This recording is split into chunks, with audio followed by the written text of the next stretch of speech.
Hi everybody, and welcome to Traveling with Russell, and welcome to a new video, and welcome to Moscow region. Yes, I'm quite a bit further away from Moscow today, and I've come to a hypermarket, and actually a Russian-owned hypermarket, and I'm going to take you for a bit of a walk around and point out a few things that are a little bit interesting about this place. So let's get to it, shall we? Let's get on inside.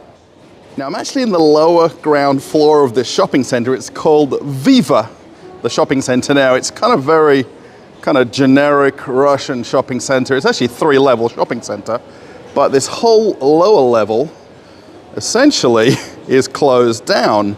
Now that kind of leads me to this video that I'm making here about Carousel, hypermarket Carousel.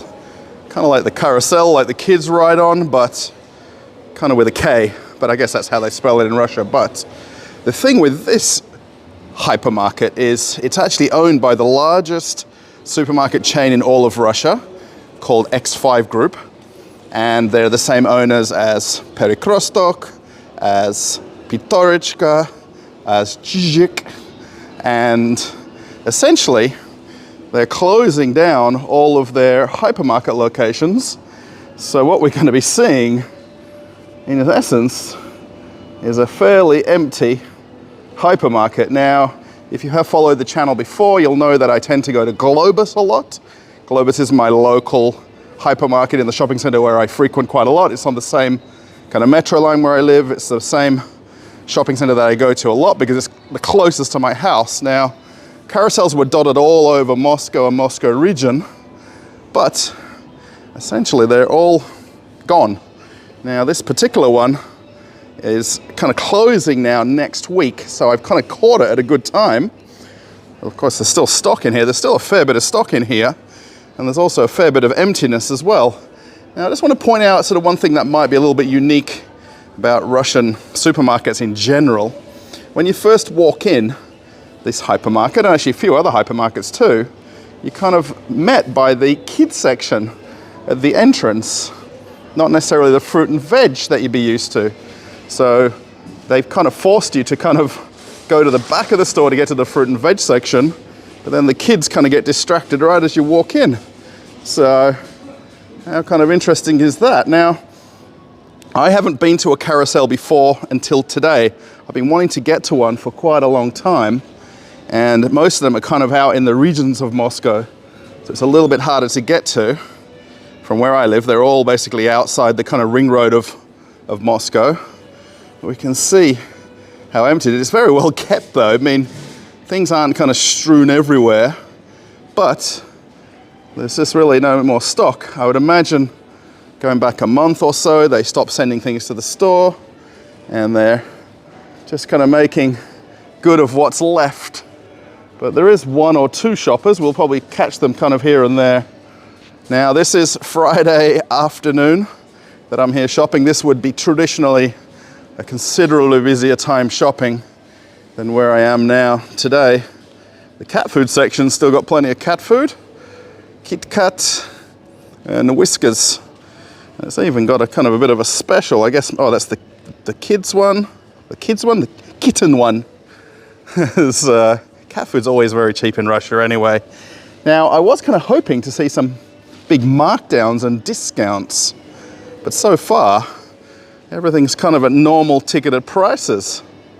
Here's some barbecue charcoal for shashliks. Very common, they'll have a kind of barbecue section in most hypermarkets. A lot of people like to do barbecuing at home, particularly if they live in a traditional house. But this is what's kind of the interesting part over here for me. Now, sort of for the deli section, so the deli section would have all of these containers that they'd use to serve all the food in, and all the pre-made food, and then these ones right here are the ones for the cakes. And what they're doing is they're selling off essentially all of their consumables at a very big discount, by the way. This is kind of the cheapest things in the store. These are the cake kind of platters, I guess you'd call them. I'm not too sure what Spartak Nova is, but I'm pretty sure this is all related to the deli section and the dairy, the bread section, things like that. Now, there is one thing that I wanted to show you as well, and which I found very, very fascinating. And they're actually selling the uniforms off. These are actually the vests that the staff wear, and I would imagine this is probably the kind of the new uniforms for new employees. But for 50 rubles, which is less than $1, you can get yourself the Carousel waistcoat, which is what you'll see some of the staff wearing if we kind of spot any. But yes, I'm going to maybe do this one video uncut. You can see now here the bakery is gone. This would have been the bakery area over here. There's another fridge that they've kind of moved around. Even you can get some shrink wrap. These huge rolls of shrink wrap, which are only 1,000 rubles, so $15 for this crazy roll of shrink wrap. And then these are the pouches that they put the bread in here when you want to buy the in-store made bread. Otherwise, have a look around. Yeah, so I imagine all the people that live in this region and this area have got one less place to go shopping. Now, it's probably a problem if you live in this area. The other thing too, they're selling the baskets. And I pointed this out in other videos that this is the more traditional way to do shopping in Russia. You can basically just grab one of these hand baskets. These have got the kind of lift up handles on them. They're actually kind of pretty neat. I wouldn't have really any use for one myself, but I guess if you want a bit of a souvenir of the hypermarket, you can actually get, there's a whole swatch of them here. I guess you could call it that. And the best that I can make out, these are actually the oven trays here for baking in some kind. But 20 rubles and 30 rubles if you need some baking trays. 100 rubles if you want a shopping cart or a pull cart. But otherwise, we'll see here, I feel like I am the only person in here. There is a couple more customers, but they're very, very spread out. But I'm curious why they've not marked things down kind of with a bigger discount to get rid of everything, because they're going to end up with stuff left over. They've got less than a week to go till the store is entirely closed. But kind of in a way, this is an interesting video because X5, which is Pitkorichka and Perikostok, they're very well known in Russia. And they acquired Carousel quite a few years ago, kind of in the hope of basically just diversifying their brand. Now I did notice, okay, this is the coffee here, the different brands of the coffee. Now I was wanting to sort of show this Poilette here. This was the Pulig one, which they've changed to Poilette. So the brand has left Russia, but the name change has basically kicked in on the new packagings that are still coming to the stores. But the coffee section here, and then these are all of the takeaway containers here. So if you've got a cafe or something or a shop, I guess this would make sense. You could buy these for your own cafe. They've just got them kind of palleted up. And then we can see here, I think this would have been the fish section over here. In the distance is the meat section. But everything is, the store's still got stuff in it, but obviously it's considerably emptier. Now it's very interesting, personally, the X5 brand, so Krostok, Pitorichka, I've been to a lot, I've covered it in other videos, and they're very, very successful. It's interesting what's kind of happened with Carousel and why it's not been as successful. I mean, what's the kind of reasoning behind it? And actually this is the fruit and veg section here at the back of the store. So you'd have to walk through the entire store to get to the fruit and veg, which doesn't really affect the average shopper really, because you're going to do a kind of full lap around here anyway. But you know, it's kind of forcing you to go to the back of the store, and that's why they've got the kids section out the front. So there's just the basic fruit and veg. I would imagine they probably stopped receiving deliveries, and most of what's on here now is just long life things like potatoes, onions, carrots, things like that. But the scales are still here, but it really is very sparse walking around. And there's the fishmonger and the fish section. Look, there's just two lonely fish in the Mosquarium. Have a look at these two guys. I wonder what their fate holds of them. Maybe someone will rescue them for their tank at home. Do people really have fish tanks? I've never been to anybody's house in Moscow or in Russia with a fish tank. So, and we'll see here now the meat section, and all of these shelves kind of empty and laying bare. So will they transform this into one of their other brands like Perry Crosstalk, I wonder? Or will they completely close down and forego the running of this location? And everything is still kind of as though they can just literally fully stock and open the place. But we'll see. I mean, you can see how big the store is. These hypermarkets, I mean, they're essentially a very oversized supermarket. Here's all of the kind of fish products. If you want salty fish, string cheese, these are very popular that you drink or you eat with beer. While you're drinking beer, you eat the fish. Getting that all mixed up. And then the rest of the meat section here. It's kind of interesting here, they put some Pepsi right here, a ton of Pepsi in the fridge. Gee, 69 rubles isn't so bad for a bottle, a litre and a half of Pepsi. But otherwise, everything is essentially the normal prices. So I wonder what their kind of business decision around that was. Maybe they'll transfer the stock over to one of the other supermarket brands.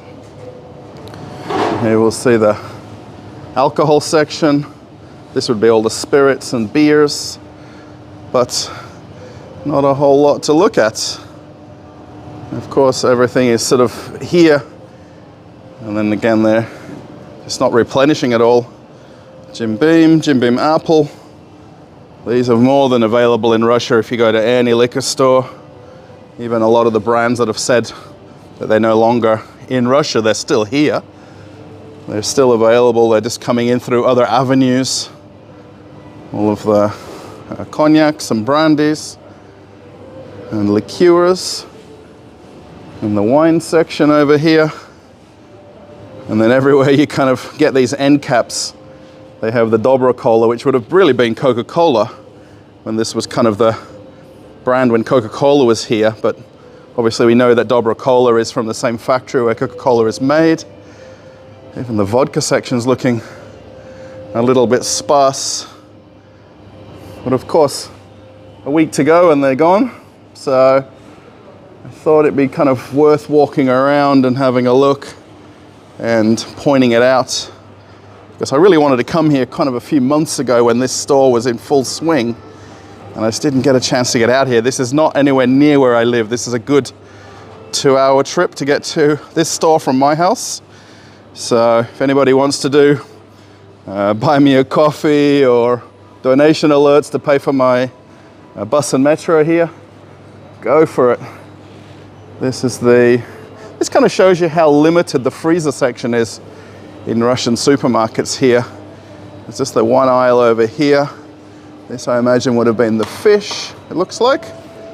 It was fish. There's definitely, you can get frozen fish in Russia. The fact that where we are here, we're geographically landlocked. You're not going to get river fish as such. It's still going to come from the Far East. This one's actually not even switched on at all. This would have been, actually there you go, it would have been ice creams, which is pretty much the only other sort of thing in the frozen section. And then we can see here the other part of the cheese section. And all the registers are closed down, all the candies no longer on all the end caps over here. The fridges have disappeared. But yeah, check it out. Now, ahead of me actually coming here, I did know that Carousel was slowly closing down the stores throughout Moscow and Moscow region. And I was really hoping to find the store a lot better stocked and a lot more people in here. Being that it's Friday evening, kind of the end of a working day before the weekend, this would be hustle bustle shopping.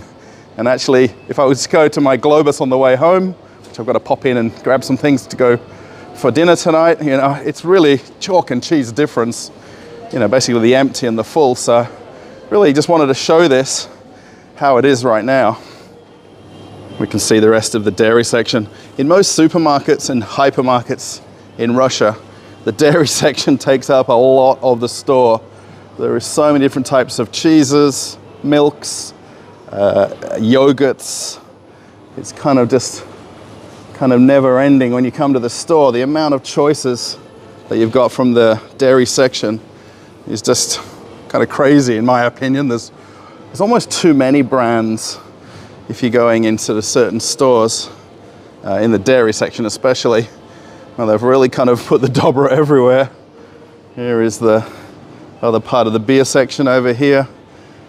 And again, it's kind of interesting what's the last products on the shelves and, you know, what's the last, I guess you could call it overstock of items.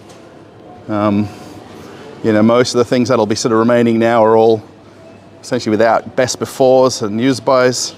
There's a couple of registers open here. You can see the candy on the aisles towards the end here. And then the regular drink aisle with all the cool drinks, but a little bit more sparse. We've got Cool Cola, which is the Russian brand from Ochakova. It's then also a major alcohol and beer and drink producer in Moscow. Dobra Cola's from Multon Partners, which is what it was Coca-Cola produced. And then a lot of Pepsi, like really a lot of Pepsi. Wow, that would make almost a good kind of advert for the store. As we kind of just wander around. This is actually a self-serve beer machine, which I think it's actually not working now, but maybe it actually is. So you've kind of got the beer containers down here, the clear containers. And then there's the machine here where you tap your own beer and then put the label on right there. These are very cool. They're actually in kind of some hypermarkets, not all of them in Russia, but in some of them. Yeah, it's a very, very empty place. I wonder, as the staff have you do your checkout, if they kind of sell you the basket to walk right out with. I wonder if my wife would kind of laugh at me if I came home with a shopping basket from the store. There's all of the personal care items. So yeah, I'm kind of a bit disappointed in a way that there isn't things on sort of big discount and markdowns. I mean, I didn't really need packaging and containers. They're the kind of only real bargains of the store.